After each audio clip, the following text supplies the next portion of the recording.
So, second part of Jonah. So some of you were definitely here last week, and some of you probably here today that weren't here last week.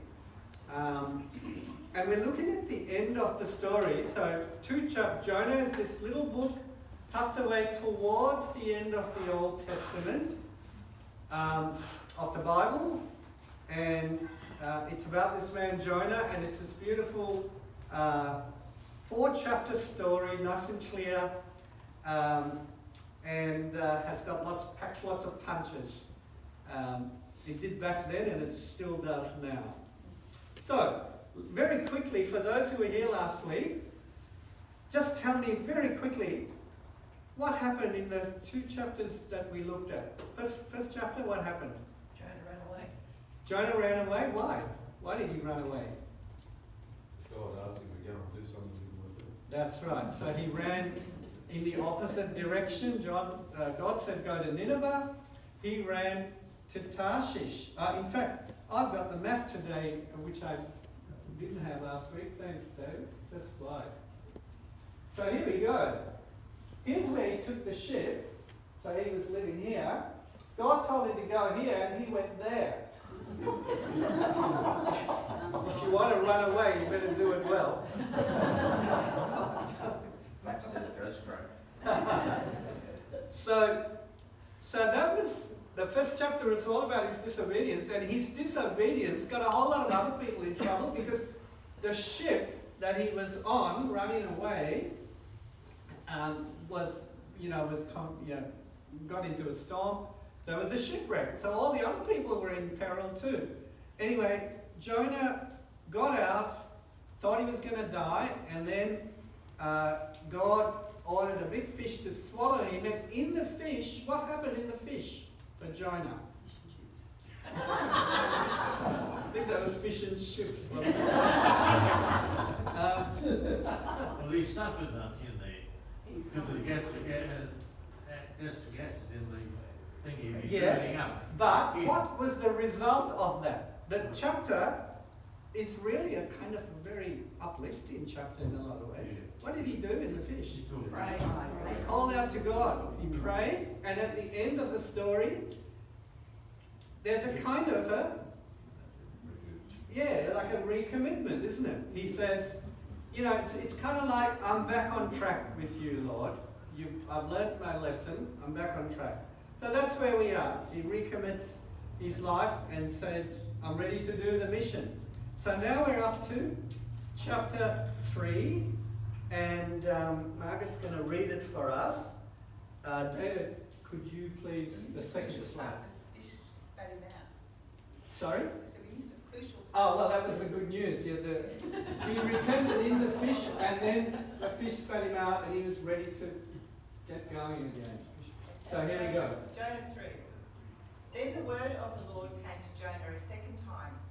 Go to the great city of Nineveh and proclaim it to the message I give you. Jonah obeyed the word of the Lord and went to Nineveh. Now, Nineveh was a very large city. It took 3 days to go through it. Jonah began by doing a day's journey into the city, proclaiming, 40 more days and Nineveh will be overthrown. The Ninevites believed God. A fast was proclaimed, and all of them, from the greatest to the least, put on sackcloth. When Jonah's warning reached the king of Nineveh, he rose from his throne, took off his royal robes, covered himself with sackcloth, and sat down in the dust. Next one. This is the proclamation he issued to Nineveh. By the decree of the king and his nobles, do not let people or animals, herds or flocks taste anything. Do not let them eat or drink. But let people and animals be covered with sackcloth. Let everyone call urgently on God. Let them give up all their evil ways and their violence. Who knows? God may yet relent and with compassion turn from his fierce anger so that we will not perish. When God saw what they did and how they turned from their evil ways, he relented and did not bring on them the destruction he had threatened. Thanks, Margaret. So, tell me, as you just hear that afresh and read that afresh, what strikes you about it? Just anyone, call out. What strikes you? Did the people of Nineveh know that they were under threat of bad things until Jonah got there? Under threat of judgment? Is that what you're saying? Yeah. Everything there. Well, Did they already know before, or did Jonah tell them, watch out? No, they didn't know Jonah was coming, so they were probably just going on with their lives like everyone else would be going on with their lives now. But were they doing bad things, like, were they already displeasing God? I think that's the implication. Okay. Yeah, definitely. Yeah, yeah. Sort of wish, you sort of wish evangelism were that effective today. Yeah. He seemed to go there and say all this just like as if they already knew God and Jesus. Like when he went into the plane, it was like, everyone listened. I think what you're saying is the response was amazing. Yes, that's it. Yeah. Yeah. Yeah, it was pretty amazing. Yeah. Any other comments? Anything that strikes you, even personally? Anything strikes you? It's actually a bit hard to get personal with this because this is a very personal book in some ways. Yeah. I think when I read it, I sort of thought, well, you could go, I think this is the very cynical side of me, that you could go out, say, back a smash and go and proclaim exactly the same thing. People respond, nothing, and then nothing happens, and say, oh, look, God answered your prayer. That could be a very cynical point of view. Mm. It reminds Because I me think of, that would be how a non-Christian would possibly see it. it reminds me of Billy Graham when he comes into a city like that. That's the sort of response. Yeah. Mm-hmm. Yeah, that's what happened in the past. But Yeah. but I feel like, as we will see, this story is very much for us now, today. So whatever happened in the past, this is also for us today. So that's why I'm saying, that's why it's really important for us to read this together, because this story keeps on speaking. So I've got a few things that I want to say about this chapter, and we'll go to the next chapter. So, something just about the 40 days. So, in the previous part of that, Jonah says, so this is a summary, obviously, because in one line, it's kind of like, here's Jonah's message, right? We'd love to see the notes of Jonah's sermon, see what he actually said. But he says, in 40 days, and Nineveh will be destroyed. That's the kind of like the essence of the message. So he's kind of telling them, something better happen in 40 days, or you're gone. So, 40 days. We could go to the next slide, David. There's a lot to read in that one. 40 days is very significant in the Bible. Tell me just any instance of 40 days in the Bible. There's quite a few. Jesus in the desert. Jesus in the desert for 40 days and he gets tempted. 40 days of Lent. 40 days of Lent. We're coming back to that one. Thank you for that. Was it flooding? The flood. Noah's flood. Yeah, that's right. No, it rained for 40 days. Is Moses on the mountain 40 days? That might be, but I can't remember that. I think there's a few others, but yeah, you've already called out some of the main things. So here's the way the Bible. Why is that important in the Bible? Because it's a way of telling us that history is going somewhere. There's a kind of a goal. So even just think about the main things in the Bible. There's the creation. There's the Exodus, when God's people are in Egypt, and then God delivers them. Then they go to the Promised Land. They kind of become God's people, or God's nation in the Promised Land. Then they rebel and they go into exile. Then God brings them back. Then Jesus comes. Then Jesus does his 3 years of ministry, then he dies on the cross, then he rises again, and then he goes with the promise that one day he will come back, and we call that the second coming. History is going somewhere.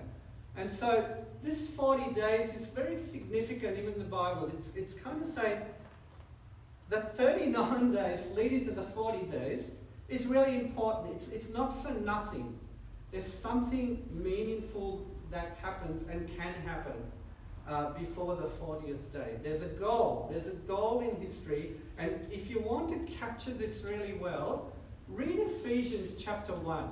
Because Paul breaks out in this great sort of thing about the plan of God, and God's got a plan for the whole world. God's doing something, and he's bringing this plan together, and it's caught up in Christ, Ephesians chapter 1.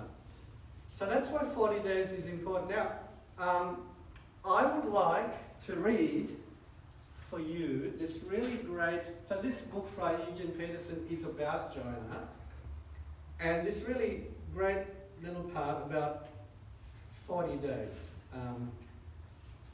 So, the 40 days in Noah's Ark was a purgation, so purge, you know when things are purged, was a purgation, cleansing centuries of moral pollution, washing away generations of unreflective gratification. The 40 days in the wilderness was training to live into the promises of God, to live by faith in the risky, high promised land of blessing. The 40 days of, here was one you missed, the 40 days of Elijah on the run. Remember, Elijah did all those great things against all the opposition of Jezebel, and then when it was all finished, it's kind of like, it burnt out or something, and he ran away. He ran away, but he kind of ran into the arms of God. The 40 days of Elijah on the run brought him out of the dangerous illusions emanating from Jezebel's court to the place of revelation. Because that was the place, remember, that he heard God's voice, and what we say, the still small voice of God. He heard God's voice again. The 40 days of Jesus' temptation was a probing of motive and intent, a clarification of the ways in which God works salvation in contrast to the ways in which religious idolatry seduces us away from God, away from faith. The 40 days of Jesus' resurrection appearances, there's another one, provided verification for the new reality that was now to characterize life in God's kingdom. In each case, the number 40 works, he uses this big biblical word eschatologically, but it basically means what I just said. History is going somewhere. There is an end. There is a goal. So the 40 days works like that. The last day, the 40th day, shapes the content of the preceding 39 days. The preceding 39 days are always important. It's a process. Each of the 39 days experiences a certain pressure to be fit for the reality of the 40th day. Under that pressure, the days become a womb pregnant with a new beginning. The days become a training ground for living in worship by faith. The days clarify discernments for detecting obedience to the cross. Now, this is really, it brings this all together. If the 40 does its proper work, life begins in a new way. If the 40 is ignored, life is destroyed. The ark shipwrecks and everyone is drowned. The Israelites troop back to Egypt to spend the rest of their lives making bricks without straw. Jesus takes up the devil's agenda and the world falls under the rule of Antichrist. Glad to be rid of the cross, Jesus disappears in the ascension and the world goes back to business as usual. And this is the last part, and this is kind of where it brings it home to us, I think. 40 is a stock biblical word that has hope at its core.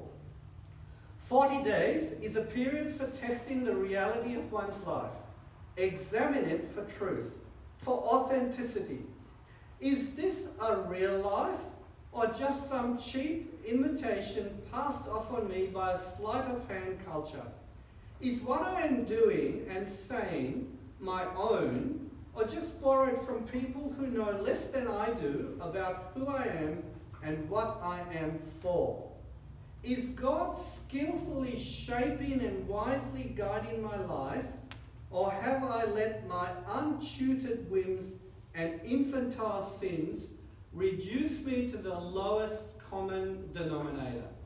Is this the way I want to spend the rest of my life?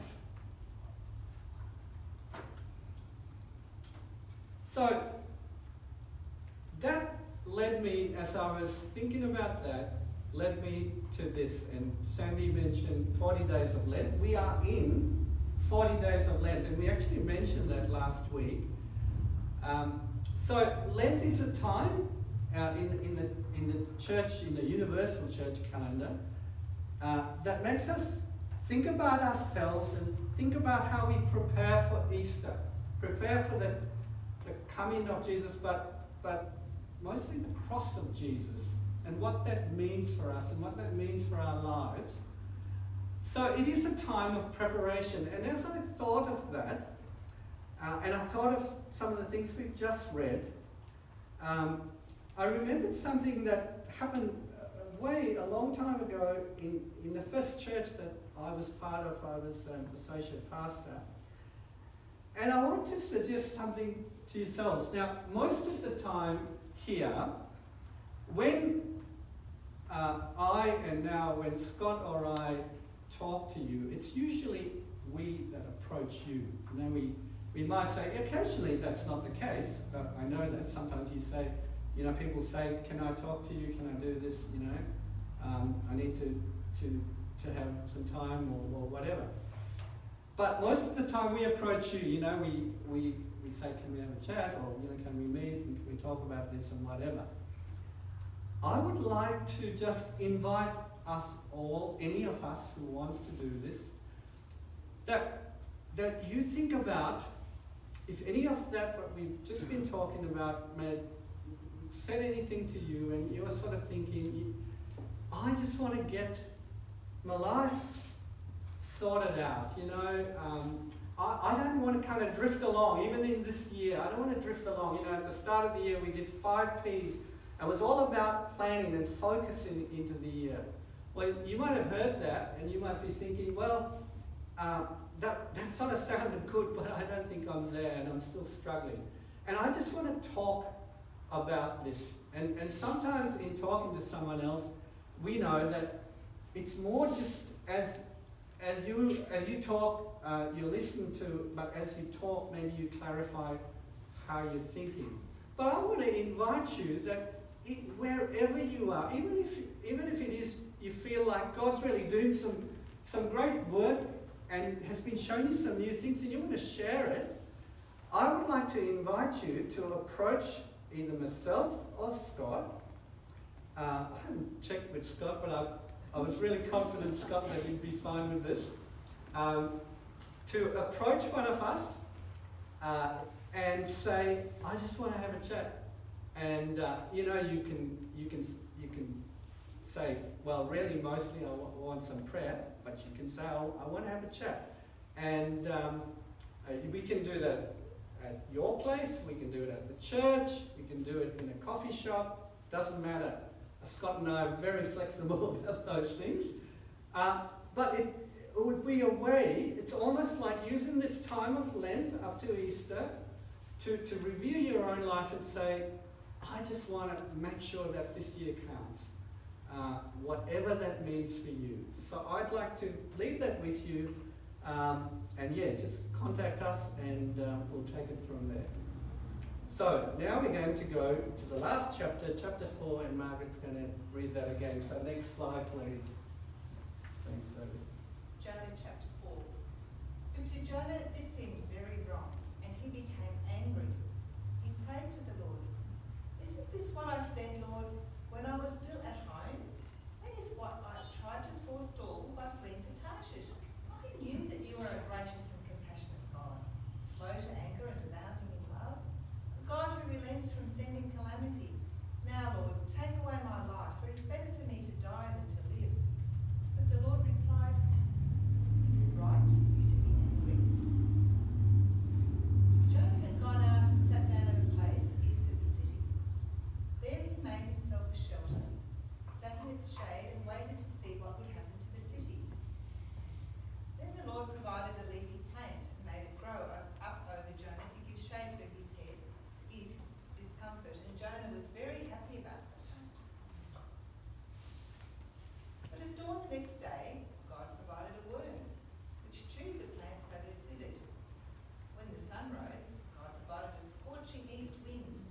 that last comment was for the animal liberationists. So if you have any friends and they say, no, I don't believe that God cares for animals, show them that. So, just a couple of things from that. I think there's a lot in that, but I just want a couple of things that spoke to me. Anger. Jonah's anger. Some people speak out their anger and others hold it in. But most of us, I think, get angry. I get angry. Jonah had an anger problem, and at least he was upfront. Yes, I'm angry, he said. And not just once, but twice, God asked Jonah, is it right for you to be angry? Is it right for you to be angry? Now, these questions, remember when God said to Adam, Adam, where are you in the garden? God's questions, God's little short questions, demand a lot of time and reflection in the answer that we give him. Is it right, Jonah, for you to be angry? We need to be aware if we are prone to anger. If our anger sits there, festering, and then gushes to the surface at some event, there's probably a deeper issue to resolve. And God says to us, is it right for you to be angry? And incidentally, I actually think, as I've just said, that God's questions are not to be trivialized with. So I don't think, for instance, that a response to this would be, oh yes, I get angry. God, I'm sorry that I got angry, and we move on.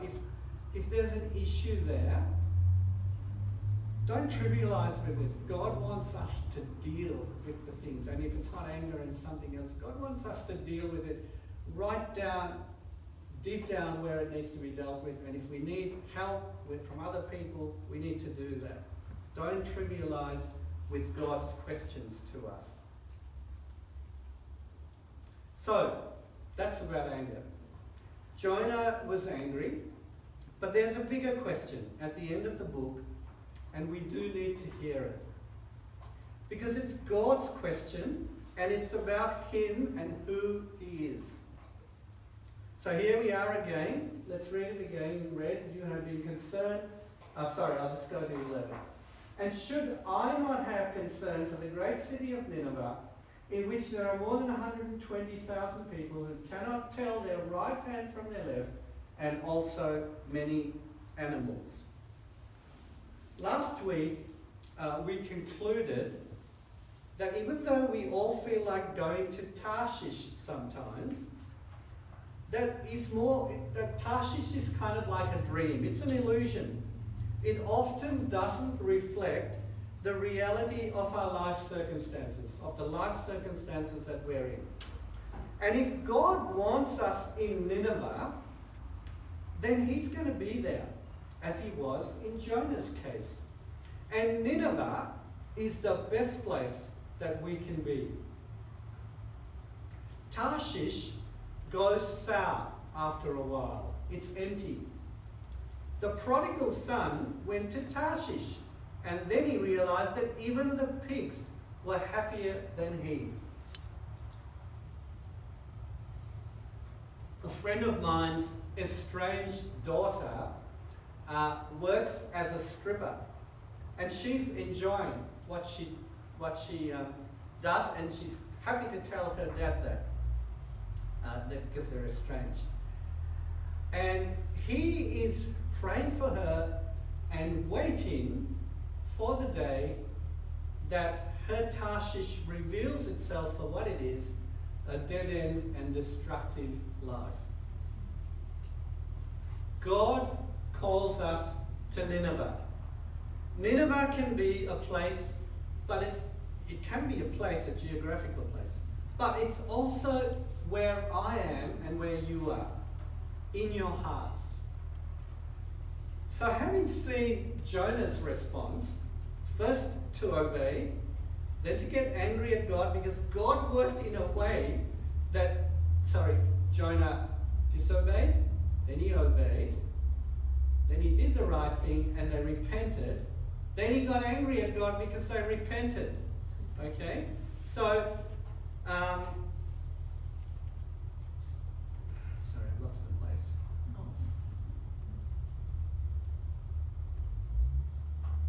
Oh yeah, his response. So he got angry at God because God worked in a way that he didn't like and he couldn't cope with it. Our question is, where do you and I stand in light of how Jonah's response to God was?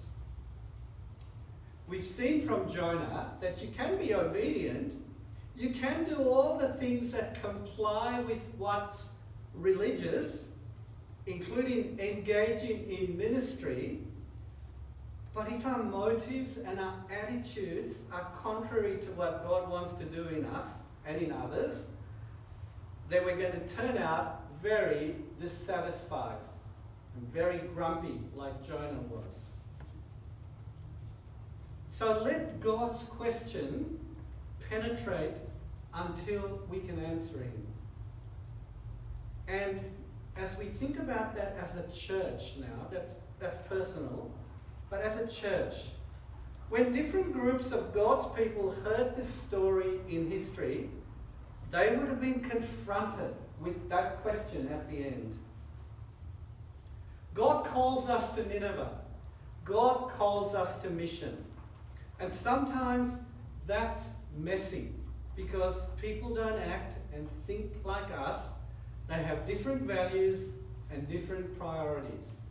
And sometimes we don't like those people.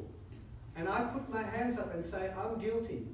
I don't like some people who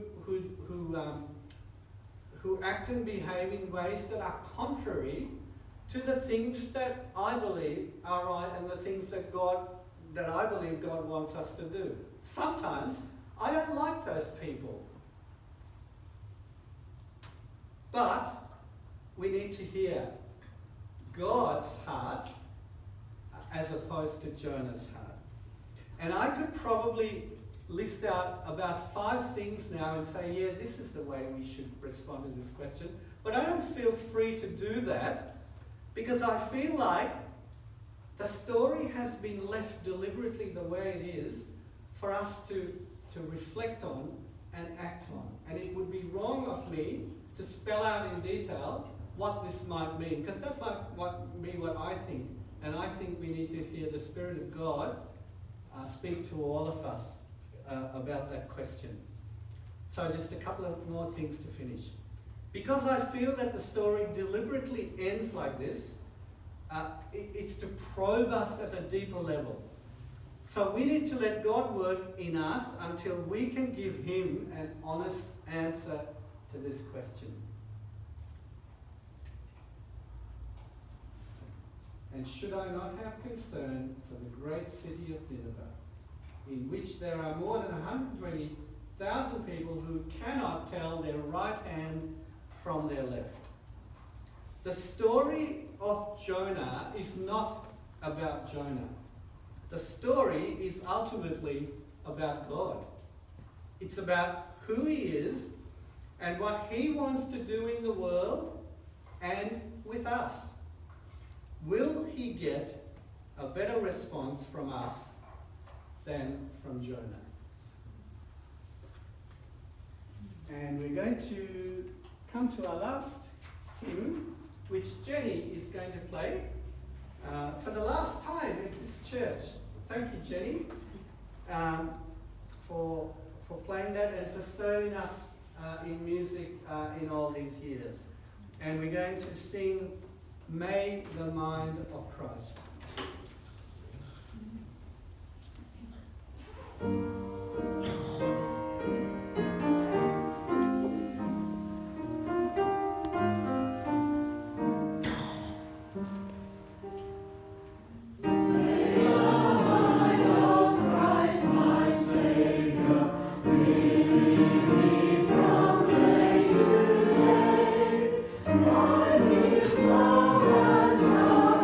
Control.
says it all. May God's peace be upon us as the Spirit guides us into this new week. And please stay and have some morning tea. Is there any instructions, Margaret? Or would you Yeah. just call people? Or?